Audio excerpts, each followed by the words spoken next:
ஆண்டவராய் இயேசு கிறிஸ்துவின் கிருபையுள்ள நாமத்திலே உங்கள் யாவருக்கும் அன்பின் வாழ்த்துக்கள் கூறி இன்றைய தியானத்திற்கு உங்களை தயவோடு அழைக்கிறோம்.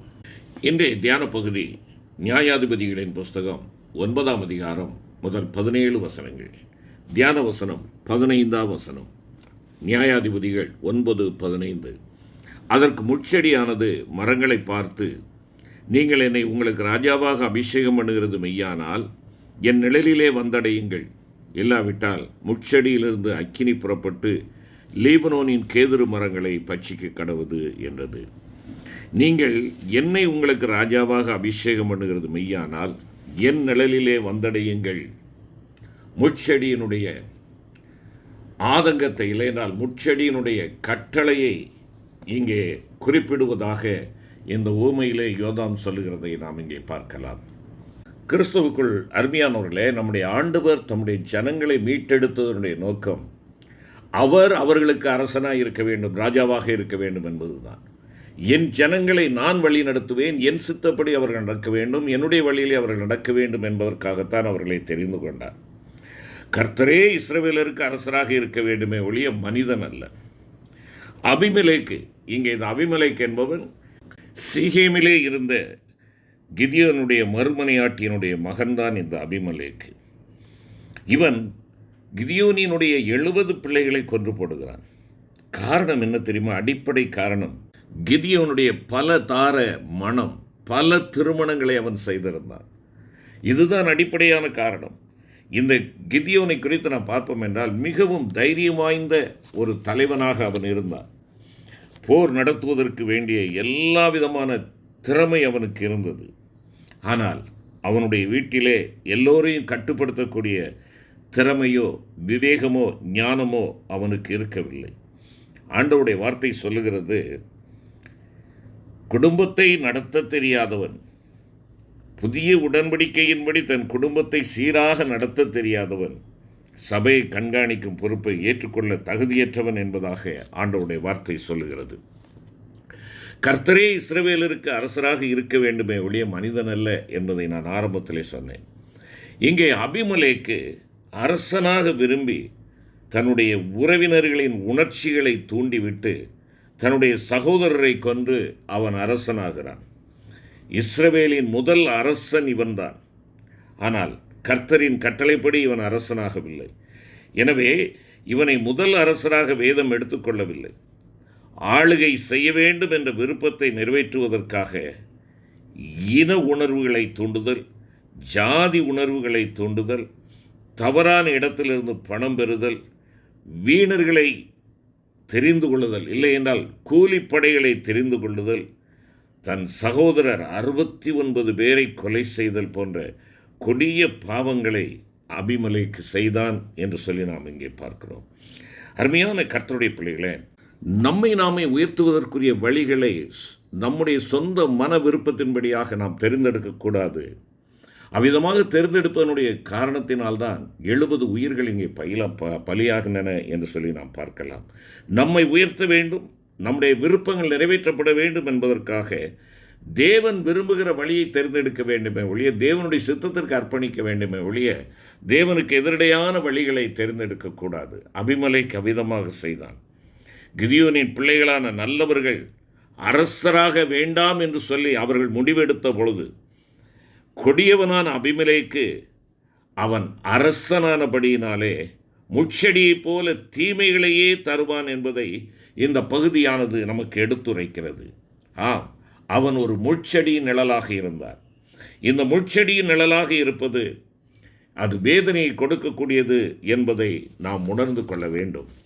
அருமையான கர்த்தருடைய பிள்ளைகளே, கிதியோனின் மூலமாக ஆண்டவர் ஒரு விடுதலையை கொடுத்த பொழுது அந்த ஜனங்கள் எல்லாரும் கிதியோனிடத்திலே வந்து, நீரும் உம்முடைய பிள்ளைகளும் எங்களை ராஜாவாக இருந்து ஆள வேண்டும் என்று சொல்லி அவனிடத்திலே கோரிக்கை வைத்தார்கள். ஆனால் கிதியோனோ அதற்கு இசைய மறுத்து கர்த்தரே அவர்களை ஆள வேண்டும் என்று கூறிவிட்டார். நியாயாதிபதிகள் 8ஆம் அதிகாரம் 22-23 வசனத்திலே பார்க்கிறோம். அவனுடைய நாட்களில் கர்த்தருடைய ஆளுகையின் கீழ் தேசம் 40 வருடம் அமைதலாக இருந்தது. ஆனாலும் அவனது மரணத்திற்கு பின்னர் அவனுடைய குமாரனாகிய அபிமெலேக்கு, அதாவது மறுமனையாட்டியினுடைய குமாரன் அபிமெலேக்கு, கர்த்தருடைய ஆளுகையை புறக்கணித்து பகை உணர்வு, பொறாமை, தந்திரம் போன்ற மாம்சத்திற்குரிய ஆயுதங்களை பயன்படுத்தி கிதியோனின் மற்ற குமாரர்களை கொன்று போட்டு தேவ ஜனங்களை தன்வசப்படுத்தி கொண்டு அவர்களுக்கு ராஜாவானான்.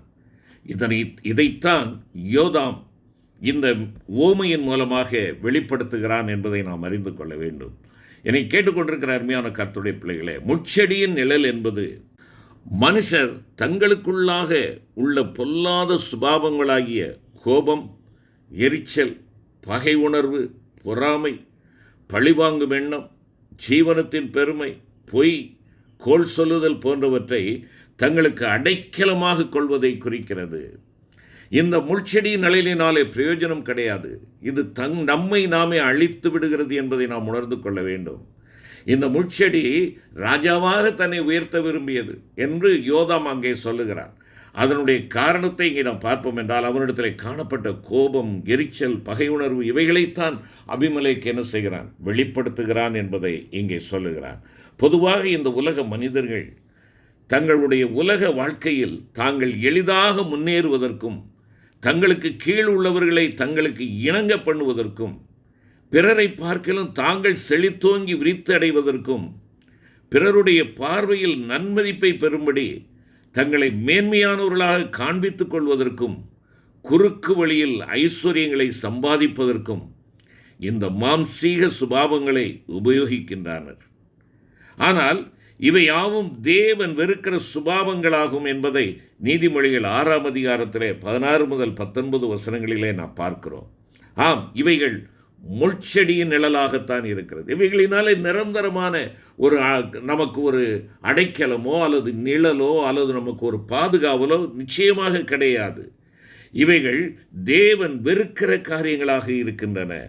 மெய்யான அடைக்கலமாகிய ஆண்டவராகிய இயேசு கிறிஸ்துவையே அண்டிக்கொண்டு அவருடைய திவ்ய சுபாவங்களை அடைந்து கொள்ளும்படி நாடி தேட வேண்டிய தேவ பிள்ளைகளாகிய நாம் நம்மிலுள்ள இப்படிப்பட்ட தீய சுபாவங்களை அழித்து போட வேண்டும் என்பது தேவனுடைய சித்தமாக இருக்கிறது. மாறாக அவைகள் நம்மை ஆளுகை செய்ய நாம் இடம் கொடுப்போம் என்றால் நம்முடைய வாழ்க்கையில் நாம் கர்த்தருடைய ஆளுகையை புறக்கணித்து தள்ளுகிறவர்களாயிருப்போம். முடிவிலே அவை நம்மை நரக அக்கினிக்கே கொண்டு போய் சேர்க்கும். எனவே அருமையான கர்த்தருடைய பிள்ளைகளே, நமக்குள்ளாக உள்ள மாம்சீகமான சுபாவங்களை சுட்டரித்து போடும்படி பரிசுத்த ஆவியானவருக்கு நாம் நம்மை அனுதினமும் ஒப்பு கொடுக்க வேண்டும். என்னை கேட்டுக்கொண்டிருக்கிற என் அருமையான சகோதரனே, சகோதரியே, அன்பான கர்த்தருடைய பிள்ளைகளே, நிலையற்ற நிழலிலே இந்த முட்செடியின் நிழலும் அடங்கி இருக்கிறது. ஒருவேளை அந்த நிழல் தற்காலிகமாக நமக்கு ஒரு நன்மையை கொடுப்பதைப் போல இருக்கலாம். தற்காலிக ஒரு விடிவு நமக்கு கிடைக்கலாம். தற்கால ஒரு விடுதலை கிடைப்பதைப் போல இருக்கலாம். தான் விரும்பின காரியத்தை அடைந்து விட்டோம் என்கின்றதான ஒரு மேலான எண்ணம் நம்மை சூழ்ந்து கொண்டிருக்கலாம். ஒன்று நிச்சயம், அவைகள் அழிவை கொண்டு வரும். அபிமெலேக்கனுடைய வாழ்க்கையில் அதைத்தான் பார்க்கிறோம். அவன் ஒரு முட்செடியின் நிழலாக இருந்தான். தன்னுடைய மாம்சீக சிந்தைகள், கிரியைகள் அத்தனையும் அவன் வெளிப்படுத்தினான். 3 ஆண்டுகள் தான் அவனால் அரசனாக இருக்க முடிந்தது. அவன் சீகமே அவன் அழிவதற்கு காரணமாக இருந்தான். அவனும் அழிக்கப்பட்டான் என்பதை வேதம் நமக்கு தெள்ள தெளிவாக கொடுக்கிறது. அருமையான கர்த்தருடைய பிள்ளைகளே, இந்த முட்செடியின் நிழல்கள் நமக்கு வேண்டாம். மாம்சீக சிந்தைகள் நமக்கு வேண்டாம். பொல்லாத சுபாவங்களாகிய கோபம், எரிச்சல், பகை உணர்வு, பொறாமை, பழிவாங்குதல், ஜீவனத்தின் பெருமை, பொய், கோள் இப்படிப்பட்ட காரியங்கள் நமக்கு வேண்டாம். இவைகள் ஒருபொழுதும் நமக்கு நிரந்தரமான தீர்வை தர முடியாது. ஒரு நாளிலே உண்மை வெளுத்துவிடும். அந்த வேளையிலே நாம் பரிதபிக்கப்பட்டவர்களாக நிற்போம். இங்கே பவுலடிகளார் கொரிந்து சபைக்கு எழுதுகின்ற பொழுது சொல்லுகிறார், 2 கொரிந்தியர் 10:4, எங்களுடைய ஆயுதங்கள் இந்த வேதனையை கொடுக்கக்கூடிய இந்த ஆயுதங்கள் அல்ல என்று சொல்லிவிட்டு அவர் சொல்லுகிறார், எங்களுடைய போர் ஆயுதங்கள் மாம்சத்துக்கேற்றவைகளாயிராமல் அரண்களை நிர்மூலமாக்குகிறதற்கு தேவ பலமுள்ளவைகளாயிருக்கிறது என்பதாக குறிப்பிடுகிறார். அருமையான தேவனுடைய பிள்ளையே, நீ மாம்சீக சுபாவங்களாகிய மாம்சத்திற்குரிய ஆயுதங்களை கொண்டு உன் யுத்தங்களை செய்து கொண்டிருப்பாய் என்றால் நீ முடிவிலே படு தோல்வி அடைவாய். சவுலின் ஆயுதங்கள் கர்த்தருடைய யுத்தத்திற்கு ஒருபொழுதும் உதவ மாட்டாது.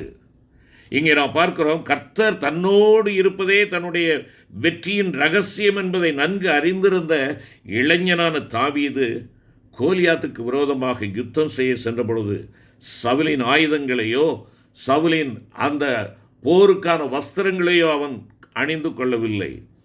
சவுலின் ஆயுதங்களை சார்ந்து கொள்ளாமல் கர்த்தரை மாத்திரம் சார்ந்து கொண்டதினால் அந்த யுத்தத்தில் மிக சிறப்பான வெற்றி அடைந்தான் அல்லவா?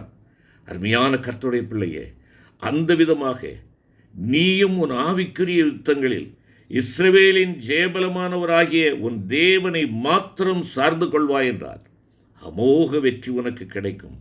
மாறாக கர்த்தரையும் மாம்சத்திற்கேற்ற போர் ஆயுதங்களையும் ஒருமிக்க நீ சார்ந்து கொண்டால் நீ வெட்கப்பட்டு போக வேண்டியதாகும். அருமையான தேவனுடைய பிள்ளையே, எனவே உன்னுடைய யுத்தங்களில் நீ வெற்றி சிறக்கும்படியாக தெய்வீக ஞானமே உனக்கு கேடகமாயிருக்கட்டும். தேவ நீதியே உன் வலது இடது பக்கத்து ஆயுதமாயிருக்கட்டும்.